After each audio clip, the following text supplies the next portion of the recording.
All right, let's talk about something that's kind of the secret sauce for a ton of modern apps: webhooks.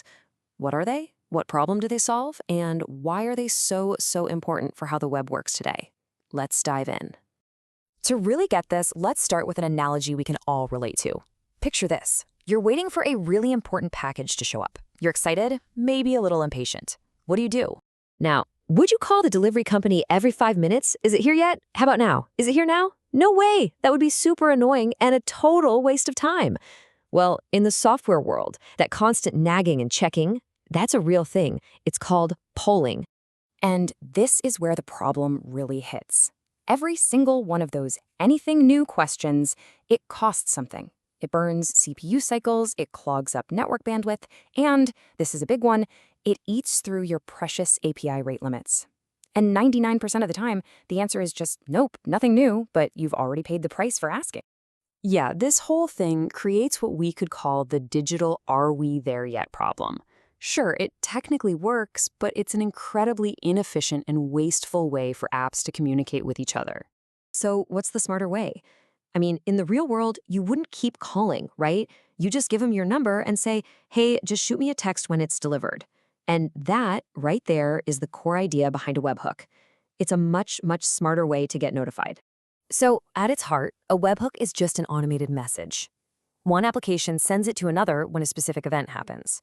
The absolute key thing to remember is that it's a push.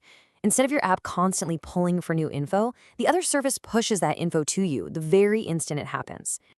This slide just nails the difference. With a traditional API, your app is doing all the work, constantly bugging the server. Got anything? Anything now? How about now? With a webhook, the whole dynamic flips. The server takes charge. It just taps your app on the shoulder and says, hey, just so you know, something new just happened. Okay, but here's the little technical twist that can sometimes trip people up. To be able to receive that push notification, your app can't just be a client asking for things. It has to pull double duty. It also needs to act like a server with a public URL that's always on and just listening. All right. Now that we've got the main idea down, let's get into the details. Let's break down the anatomy of a webhook. There are really three core parts that make the whole thing work. First up, you've got the event. This is your trigger. It's the specific thing that happens that kicks this whole process off. Think of a successful payment being processed by Stripe, or maybe a developer pushing some new code to a repository on GitHub. That's the event. Second is the webhook URL. This is super simple. It's just the destination address. You give this URL to the service, and you're basically saying, hey, when that event I care about happens, send the notification right here to this address. And finally, the third piece of the puzzle is the payload.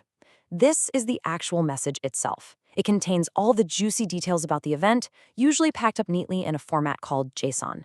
It gives your app everything it needs to know to take action. Okay, so we've got an event, URL, and a payload. How does it all fit together in the real world? Let's walk through a super common example that you've probably experienced: a customer making a payment. So check this out. First, in your Stripe dashboard, you register your server's public URL.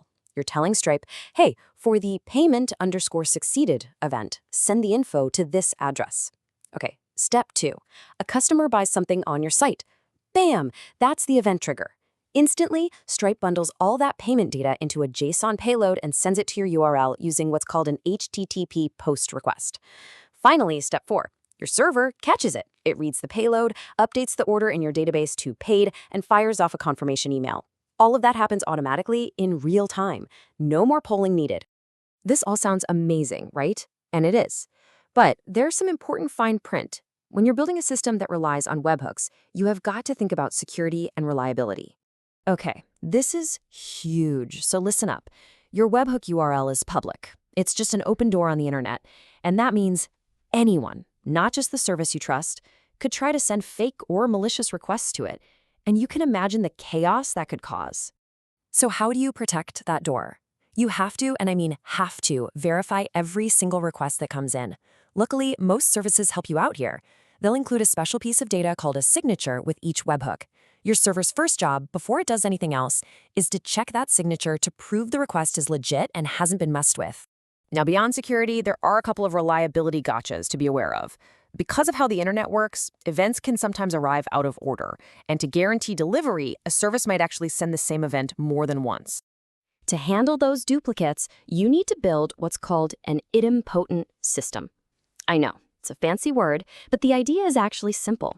It just means you can process the same message multiple times without causing problems. The way you do it is by checking the event's unique ID every time. You just ask, hey, have I seen this ID before? If the answer is yes, you simply ignore it. Problem solved. So, after going through the mechanics and the precautions, let's zoom out and look at the big picture. Why are webhooks such a game changer in modern development? Well, for one, they are perfect for long-running tasks. Think about uploading a video to be processed. You don't want your app to just be stuck waiting. Instead, the video service can just do its thing in the background and send your app a quick webhook when the job is all done. They're also absolutely essential for keeping data in sync.